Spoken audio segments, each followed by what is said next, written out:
ketika aku jadi berpikir begini, aku mulai meragukan orang Amerika itu punya intelijensia bagus semenjak Joe Biden terpilih jadi presiden.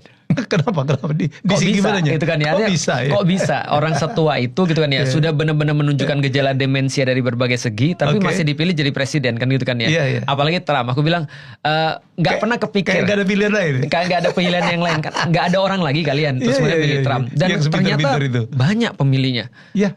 Jadi diprediksi mereka prediksi kalau Epstein Files kemarin tetap dilanjutin, itu kan terjadi civil war.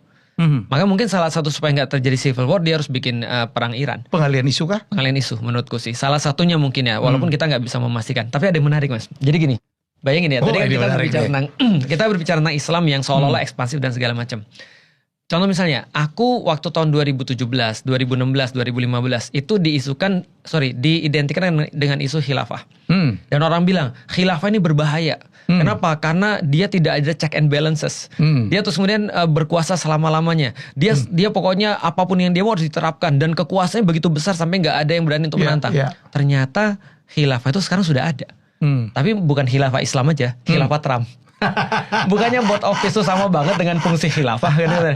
Artinya sekarang orang udah ngerti ternyata itu bukan nggak mungkin karena udah diterapkan sekarang. Versi Trump kan ya, aku adalah penguasa sampai mati. Ya kan ya, apa yang aku mau boleh aku buat gitu kan ya. Check and balances, mana ada check and balances. Dia sesuka dia aja. Nah itu menariknya sih. Gila ya, orang nyerang Venezuela stated tuh jelas. Saya tidak memanduin hukum apapun. Orang di negara ini kalau hukum sudah tidak dihormatin, mau apa kita? Iya, makanya above the law kan dia bilang kan.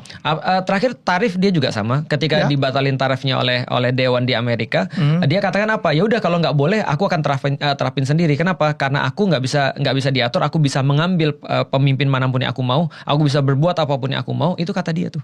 Artinya dia unstoppable. Karena dia tahu bahwasannya dia di backup oleh orang-orang yang bisa untuk blackmail siapapun. Iya kan?